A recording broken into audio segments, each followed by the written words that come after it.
الا اللہ کہنے والا نہیں ہوگا۔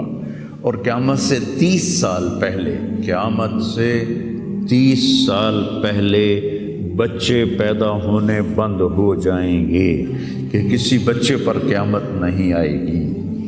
یوم تذہل کل مرضعۃ عما ارضعت، وہ ہولناکی بتانے کے لیے تشبیہ ہے، وہ یہ نہیں کہ ایسا ہو رہا ہوگا، کیونکہ بچہ تو کافر کا بھی ہو وہ معصوم ہے، مسلمان کا بھی ہو تو وہ معصوم ہے، اس لیے آپ نے کہا کہ سارے جو نابالغ مرتے ہیں وہ جس مذہب کے بھی ہیں سب جنت میں جائیں گے، چونکہ ان پر تو بھی شریعت لاگو ہی نہیں ہوئی ہے، اور سارے بچے حضرت ابراہیم علیہ السلام کے پاس چلے جاتے ہیں۔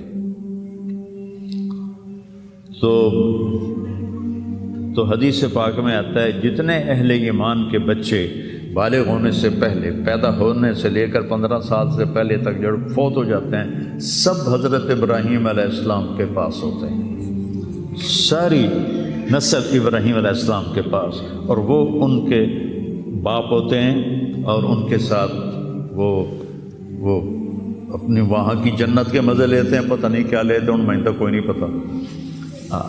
بس آپ نے اپنے بیٹے کے بارے میں فرمایا، حضرت ابراہیم رضی اللہ تعالیٰ عنہ علیہ السلام، چونکہ وہ ابھی ماں کا دودھ پیتے تھے، ان کا انتقال ہو گیا، تو آپ نے فرمایا اللہ تعالیٰ نے جنت میں ایک حور کو مقرر کر دیا ہے ابراہیم کو دودھ پلانے کے لیے، سبحان، اور کسی بچے کے بارے میں ایسی بات نہیں ہے۔ تو ڈران والی گل کوئی نہیں، ساڈو تے قیامت نہیں ہوندی، 30 سال پہلے بچے پیدا ہونے بند ہو جائیں گے، قیامت 30 اور 30 سے اوپر کی عمر کے لوگوں پر ہوگی، اور وہ جانوروں کی طرح ہوں گے، سڑکوں پہ زنا کریں گے، اور ہر انسانی جو اخلاق ہیں ان سے وہ خالی ہو جائیں گے، ان سے وہ خالی ہو جائیں گے۔ یہ امت کے اوپر امتحان ہے۔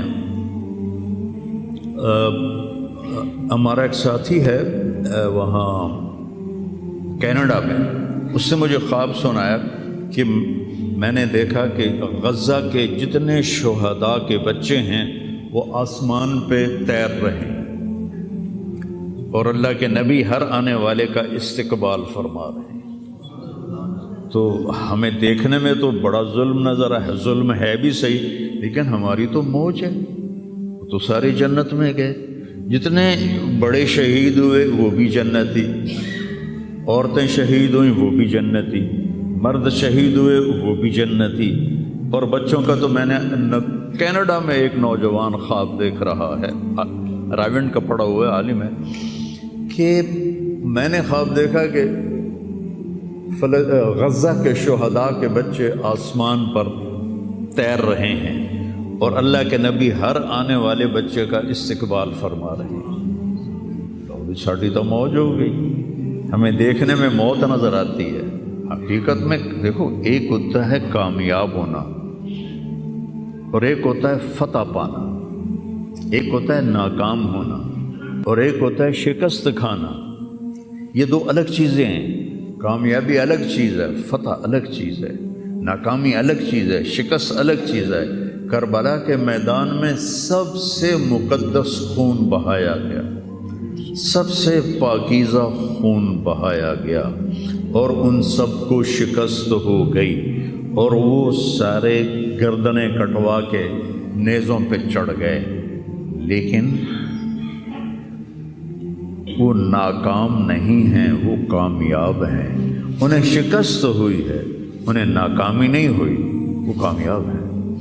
اور شمر کا لشکر وہ فتح پایا ہے، وہ کامیاب نہیں ہے، انہوں نے فتح پائی، کامیاب نہیں۔ ابن زیاد کی گردن کٹ کے جب لائی گئی مصعب بن عمیر کے سامنے، جیسے حضرت حسین علیہ السلام کی گردن کٹی ہوئی ابن زیاد کے سامنے رکھی گئی، تو وہ ایسے منہ پہ چھڑیاں مار کر کہنے لگا، میں نے ایسا خوبصورت چہرہ آج تک نہیں دیکھا جو مرنے کے بعد بھی اتنا چمکتا۔ کٹی ہوئی ابن زیاد کے سامنے رکھی گئی، تو وہ ایسے منہ پہ چھڑیاں مار کر کہنے لگا، میں نے ایسا خوبصورت چہرہ آج تک نہیں دیکھا جو مرنے کے بعد بھی اتنا چمکتا ہوا تر و تازہ ہو۔ تو حضرت ابو برزہ اسلمی رضی اللہ تعالیٰ عنہ نے کھڑے ہو کر روتے ہوئے فرمایا کہ ظالم یہ چھڑی یہاں سے ہٹا لے، میں نے ان ہونٹوں پہ اللہ کے نبی کے ہونٹوں کو لگتے ہوئے دیکھا ہوا۔ تو کہنے لگا تو بوڑھا ہو گیا ورنہ تیرا بھی سر اڑا دیتا میں۔ تو جب اللہ تعالیٰ انتقام لینے پر آئے اور ابن زیاد کو قتل کیا گیا اور اس کی کٹی ہوئی گردن آئی حضرت مصعب بن عمیر کے سامنے، تو ایک دم مجمع میں ہلچل مچی، جاءت جاءت، وہ آیا وہ آیا وہ آیا۔ کیا دیکھا؟ ایک چھوٹا سا سانپ، اتنا انتہائی تیز، وہ تیزی سے آیا اور اس کی ناک میں داخل ہوا اور منہ سے نکل گیا، پھر اس کی ناک میں داخل ہوا اور منہ سے نکل گیا، پھر اس کی ناک میں داخل ہوا، پھر اس کے منہ سے نکل کے پھر غائب ہو گیا۔ تھوڑی دیر کے بعد پھر آواز ہے، جا وہ آیا وہ آیا وہ آیا۔ تو دیکھا وہی سانپ پھر آ رہا ہے اور آ کر اس کی ناک میں داخل ہوا اور پھر نکلا نہیں، اندر ہی غائب ہو گیا۔ فتح پائی ابن زیاد نے لیکن ناکام ہو گیا۔ شکست کھائی امام حسین علیہ السلام اور ان کے 72 ساتھیوں نے، لیکن وہ کامیاب ہو گئے۔ جنگ سے پہلے آپ کو اونگ آ گئی تو آنکھ کھلی تو آپ ہنسنے لگے۔ حضرت زینب نے پوچھا یہ کوئی ہنسنے کا موقع ہے، کیوں ہنسے ہو؟ کہا خواب میں اللہ کے نبی ملے ہیں، کہہ رہے بیٹا میں تمہیں لینے کے لیے آ چکا ہوں۔ تو دیکھنے میں شکست ہوئی ہے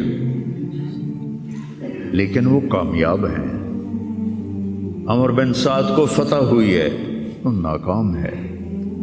عمر بن سعد کی کٹی ہوئی گردن بے مختار کے سامنے رکھی گئی۔ اللہ تعالیٰ نے ایک کو زندہ نہیں چھوڑا، جتنے بھی قاتلین حسین تھے سب قتل ہوئے۔ حضرت عثمان کے قاتل سب طبعی موت نہیں مرے، سب ذلت کی موت مرے۔ تو بھائیو یہ امتحان کی جگہ ہے۔ اللہ اپنے نبی کی امت کے گناہوں کو دھونے کے لیے ایسے حالات لاتا ہے۔ سب آپ نے فرمایا جتنا مجھے ڈرایا گیا اتنا کسی کو نہیں ڈرایا گیا۔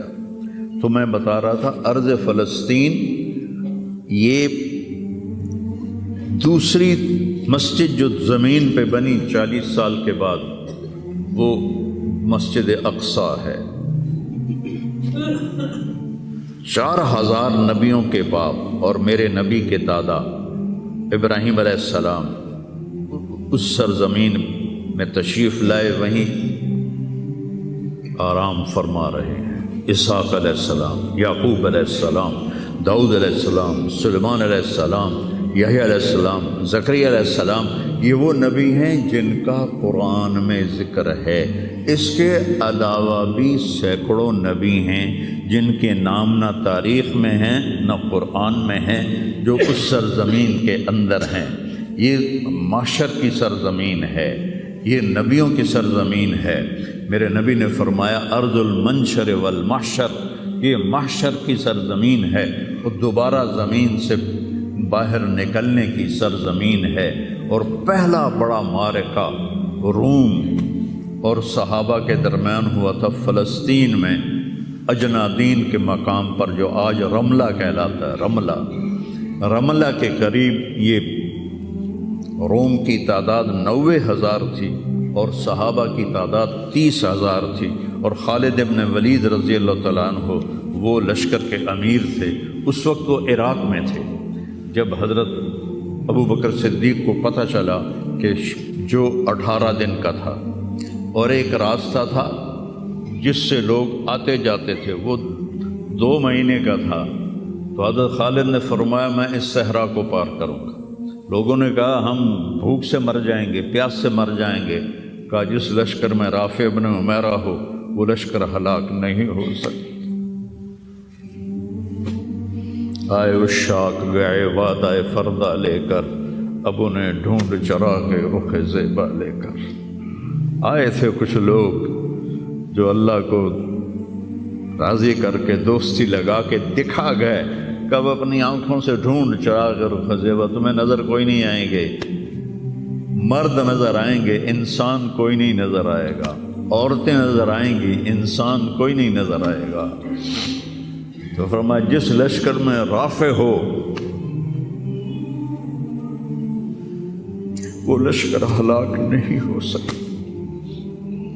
انہیں فرمایا ہمارے پاس پانی کا بڑا ذخیرہ ہے، ہم ہلاک نہیں ہوں گے، نہیں، ہمارے پاس رافع ہے، اور وہ شخص ہے کہ جو کہے گا اللہ کرے گا۔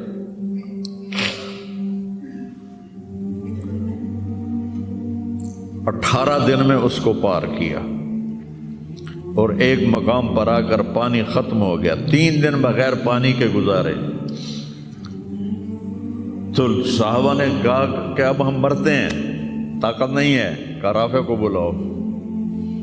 رافع کی آنکھیں خراب تھی، فرمانے لگے رافع پانی چاہیے۔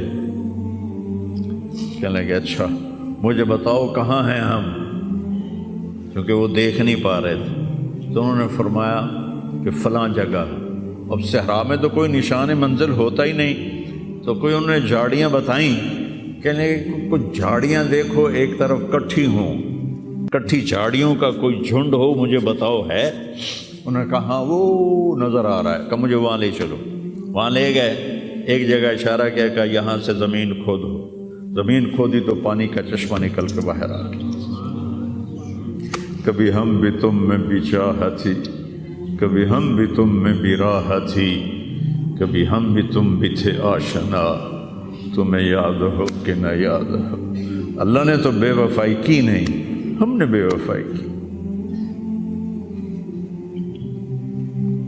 اس کی مدد جو رکی ہوئی، یہ بھی اس کی مدد ہے۔ ہمارا شہید جنت میں جا رہا ہے، اگر زندہ ہے، زخمی ہے، بھوکا ہے، گناہ معاف ہو رہے ہیں۔ جہنم کی آگ سے ایک سوئی کا نکا عام آدمی ویکھ ہی نہیں سکتا، دھاگا نہیں پا سکتا، جس دن دی نظر کمزور ہوئے، اتنا چھوٹا ہوتا ہے۔ میرے نبی فرمایا، جبریل علیہ السلام نے آ کے عرض کیا یا رسول اللہ، سوئی کے نکے کے برابر اگر جہنم کی دیوار میں سوراخ ہو جائے تو اس میں سے جو آگ کی چنگاری نکلے گی پوری دنیا کو کوئلہ بنا دے گی۔ اس کے سامنے یہ تکلیف تو بڑی تھوڑی ہے، لیکن بات اصل یہ ہے کہ ہم نے اللہ سے دوستی چھوڑ دی۔ یہودیوں کو گالیاں بعد میں دو، پہلے ہم اپنے گریبان۔ تجھے کیوں فکر ہے اے گل دلے صد چاک بلبل کی، تو اپنے پیرہن کے چاک تو پہلے رفو کر لے۔ کتنا جھوٹ بولا جا رہا ہے، کتنے جھوٹے مقدمے ہیں، کتنی والدین کی نافرمانی ہے، کتنے گھریلو ناچاکیاں ہیں، کتنا سود چل رہا ہے، کتنا شراب کے ٹھیکے چل رہے ہیں، کتنے لوگ نمازیں چھوڑ چکے ہیں۔ صرف حکمرانوں کو میں کیا گلہ دوں، آج ہم سارے اس حمام میں ننگے ہیں۔ تو یہ اللہ کی رحمت ہے، اگر کسی کو اللہ نے اس امت کو اگر دنیا میں وہ جھٹکے دیتا ہے۔ مجھے ایک آیت بھی یاد آ گئی، دونوں کو حال بتاتا ہوں۔ ایک ہے جنہوں نے اللہ کو نہیں مانا، تو اللہ کہتا ہے ذرہم یأکلوا ویتمتعوا ویلہہم الامل فسوف یعلمون۔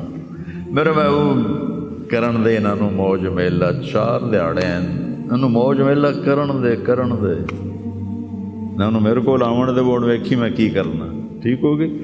ہمارے بارے میں کیا کہا، وَلَنُذِيقَنَّهُم مِّنَ الْعَذَابِ الْأَدْنَىٰ دُونَ الْعَذَابِ الْأَكْبَرِ لَعَلَّهُمْ يَرْجِعُونَ۔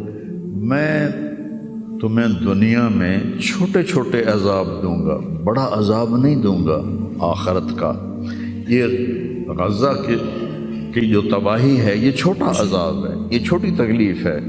دون العذاب الاکبر فیعذبہ اللہ العذاب الاکبر یصلی النار الکبریٰ، اور عذاب اکبر نار کبریٰ جہنم ہے۔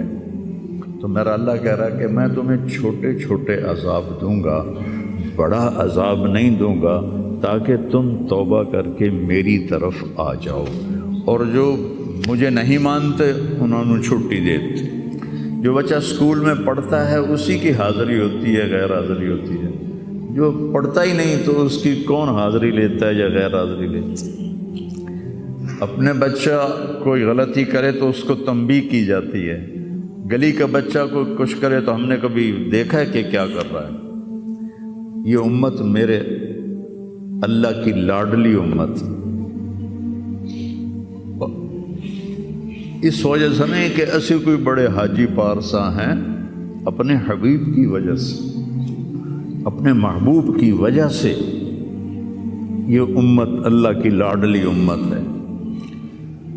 اللہ ہمیں بھی بندر خنزیر بنا سکتا ہے.